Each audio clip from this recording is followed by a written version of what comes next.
All right, so it looks like Neil Young is done with his Spotify protest, and he went crawling back and put all his music back up on the platform only a couple of years after he pulled it all because he felt like Rogan was spreading COVID misinformation.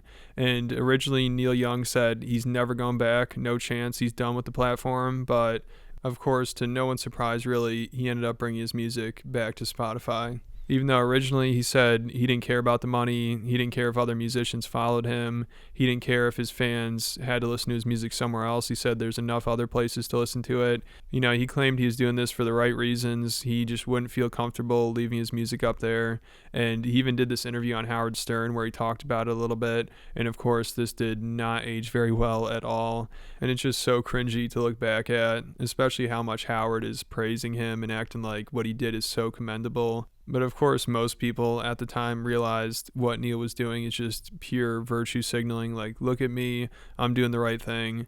And now, a couple years later, it's pretty clear that's what was going on. And also during this interview, it's so funny. They're refusing to say Joe's name. Like, they don't want to give him the attention, which is just so stupid because Joe's podcast is 1,000 times more popular than the Stern Show. And also, it sounded like Neil didn't even know what he was talking about. Like, some people were just telling him this stuff, or he's just reading headlines or something.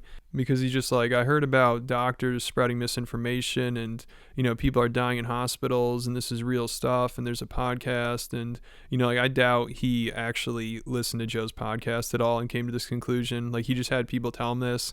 And then he even said it. He didn't really think about it. He's just like, all right, I'm taking all my music off. I don't care. I don't care if I lose money. I'm just doing the right thing. And they were saying something about COVID and how many people were dying in the hospitals and misinformation. And you see all the nurses and everything. And these people are with these people who are dying. I mean, this is their life. That's what they do. They try to save people. So these people were distressed by the fact that Spotify was doing this misinformation with some show they had. And I listened to it, and I said, and they were saying he purposely is saying this stuff that he knows isn't true about COVID, and people are dying, And Yeah. I just called up my management and said, we're out of there, get me off, and Wow. and we'll be fine. But they were a little shocky because they all know the numbers and everything. But who cares? Who cares? Well, apparently he cares because it's back up there. It obviously meant something to him. And of course, he acts like it's not about the money. He doesn't care about that, but obviously it is.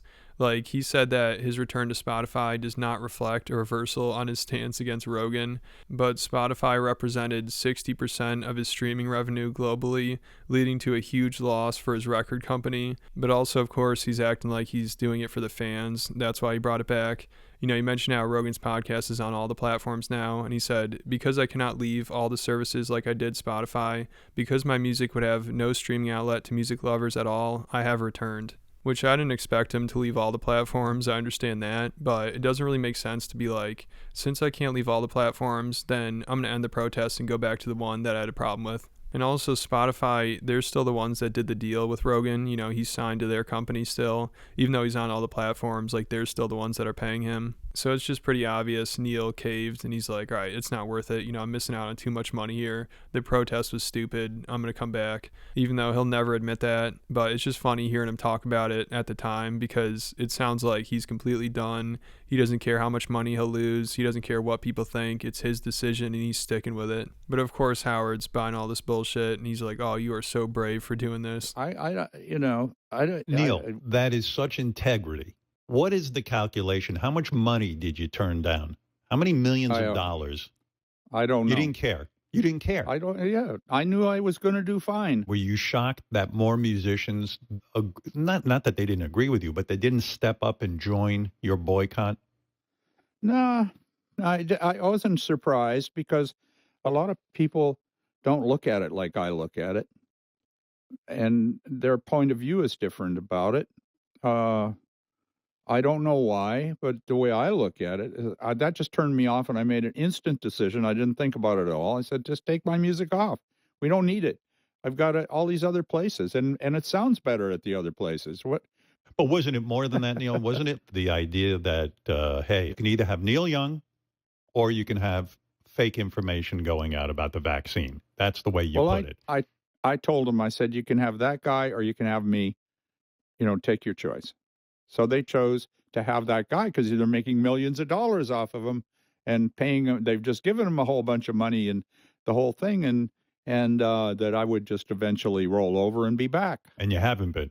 I'm never going back there or anywhere else like it. I don't have to. I don't want to. Yeah, so it's crazy after saying all this, you'd have the audacity to return a couple of years later. I mean, it's just embarrassing. And Spotify, they play this well. Neil's like, they expect me to just roll over and come back to their platform. Well, that's what you did. I mean, I feel like once Neil decided to remove his music and protest Spotify and try to make a statement and go on the Stern Show to talk about how you're never returning and it's either me or Rogan, I feel like after all that, you'd be like, okay, there's never going back on this. It'd just be too embarrassing.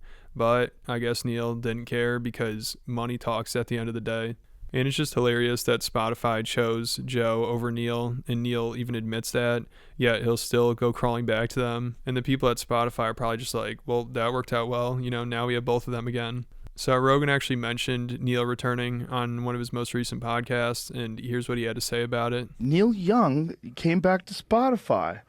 Congratulations, Neil. Yeah, well, that's good news. And his excuse was, he said that because all of the platforms are now allowing my disinformation, so that he'll just go back on Spotify too. Oh, yeah. Great to know you've got some ethics. Yeah, well, everybody's doing it these days, disinformation. But yeah, I mean. So obviously Rogan loves it and thinks it's hilarious because it is hilarious. And if you remember, he responded once Neil left the platform. He made that video addressing it, and he was actually really generous. He was like, yeah, I love Neil. I love his music. I have no problem with him. I'm not mad at the guy. If he wants to do that, it's fine. But of course, Neil, on the other hand, he won't even mention Joe's name, and he acts like he doesn't even know who he is. Like he's just some random guy on Spotify or something. But I don't even think he knows what the hell's going on. But whatever, he did nothing with this protest. He just made himself look like an idiot. It didn't accomplish anything. So that's about it for this video. But make sure you guys go check out my Patreon account. I'm about to post a big video on there tomorrow about a few different things. But I think there might be some problems going on with Andrew Santino and Bobby Lee. And Bobby recently addressed Red Bar, which was shocking. So there's a ton of stuff on Patreon, over 70 videos. If you like the channel, I highly recommend it. There'll be a link in the description. Make sure you go check it out.